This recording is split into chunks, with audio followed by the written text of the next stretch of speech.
How to add home button in Header Shopify. Hello everyone, welcome back to my YouTube channel.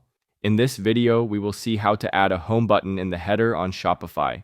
So first of all, log into your Shopify account and open your store dashboard. Once you are in, from the left side menu, click on Content option and then select the second option, which is Menu. To add a home button in the header, we need to edit the main menu, so click on Main Menu to open it. On this page, you will see the list of existing menu items. To add a new one, click on Add Menu Item. Next, in the name field, type Home. Then in the link field, select Home Page from the list. Once it is selected, click on Save at the bottom.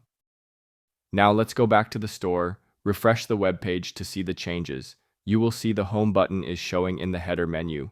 And that's it. This is how you can add a home button in the header on Shopify.